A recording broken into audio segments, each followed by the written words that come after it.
penjara sekarang 37,500, tidak sampai 4% saja sasaran. Kalaulah mereka ni kita katakan sebagai golongan sasar ataupun pelanggan lah, patut koma, pelanggan, mereka ni adalah pelanggan kepada akta ini, dia hanya tertumpu pada 4 atau 5% saja. Tapi kita bawa undang-undang ni mengatasi kepentingan undang-undang hak yang lain, seperti selepas pada ini ada undang-undang kewangan Islam yang kita dahulukan yang ini. Jadi saya nak tahu apa sebenarnya faedah yang kita boleh dapati. Dan Datuk yang bertuah, Datuk-Datuk yang bertuah, kita tahu 37,500 banduan yang ada dalam penjara ni kita biayai dan kita tanggung mereka sehari-hari, minggu, bulan dan ke tahun. Saya mendapat makluman bahawa setakat hari ini kos per kepala banduan masih lagi terikat dalam sekitar 37 ke 40 ringgit. Ini menjadikan kos kita sehari saja melebihi 1,380,000, dan sudah tentu sebulan dan setahun perkiraan statistik biasa saja menunjukkan sebulan 42 juta ringgit perbelanjaan dikeluarkan untuk menanggung ataupun membiayai keperluan mereka setiap bulan. Dan hampir 500 juta ringgit, setengah bilion kita terpaksa keluarkan daripada perbelanjaan kerajaan untuk tujuan membiayai mereka untuk dalam kadar setahun.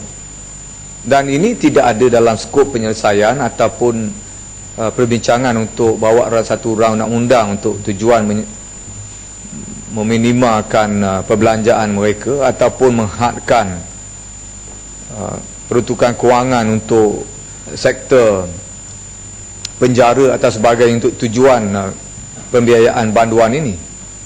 Dan saya rasa kalau keadaan ini berterusan, mungkin tidak keterlaluan kalau kita katakan banduan di negara Malaysia mendapat peruntukan ataupun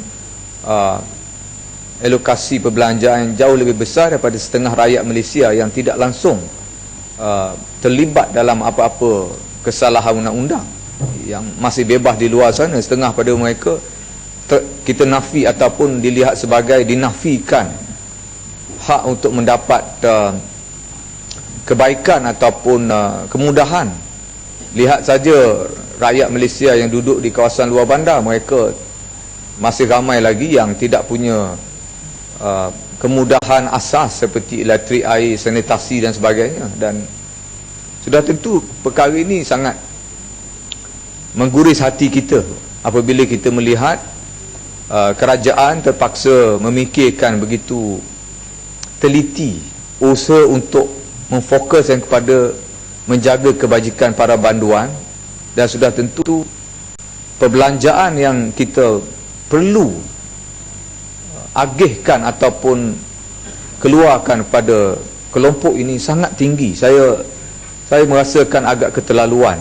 Dalam masa yang sama kita tidak menafikan bahawa mereka juga manusia biasa yang perlukan kepada kemudahan, walaupun kemudahan mereka itu terhad dalam sekitar environment mereka sendiri, itu penjara. Tapi kita tidak boleh nafikan yang mereka juga mempunyai hak.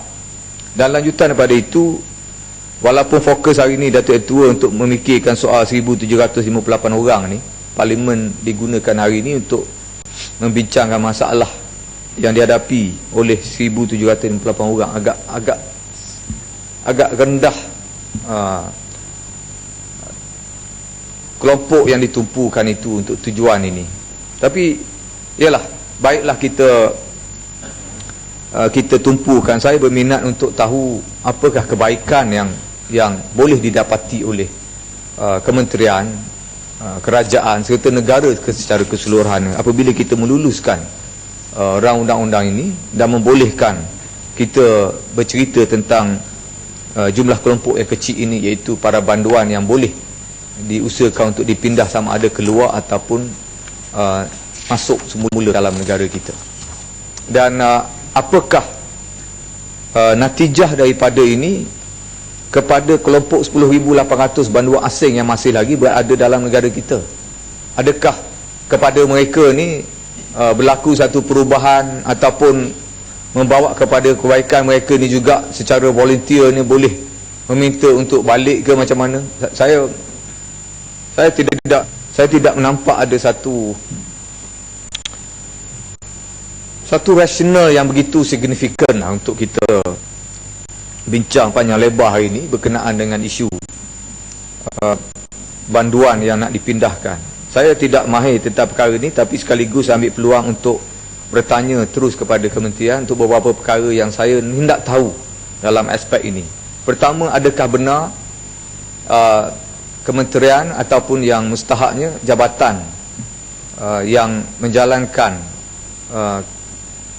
tugas dalam bidang undang-undang ini mempunyai rancangan untuk membezakan antara banduan yang bersedia untuk memberi kerjasama ataupun memberi respon yang baik atas kaedah yang diumumkan oleh Kementerian Kesihatan, itu menjadi manusia yang secara volunteer memberi atau menderma organ-organ mereka. Adakah mereka ni telah diberi penjelasan atau beri penerangan? Saya membaca satu artikel yang mengatakan bahawa sebahagian besar daripada mereka ni ada di kalangan mereka yang sebahagian besarnya yang tampil memberi respon kepada kempen yang dijalankan oleh Kementerian Kesihatan itu, tetapi mereka tidak mempunyai saluran atau tidak diberi follow up atas aspek tadi.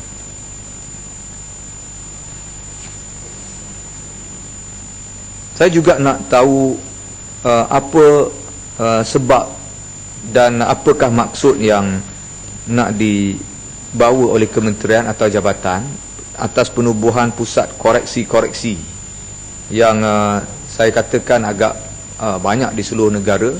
Dan adakah pusat-pusat koreksi ini,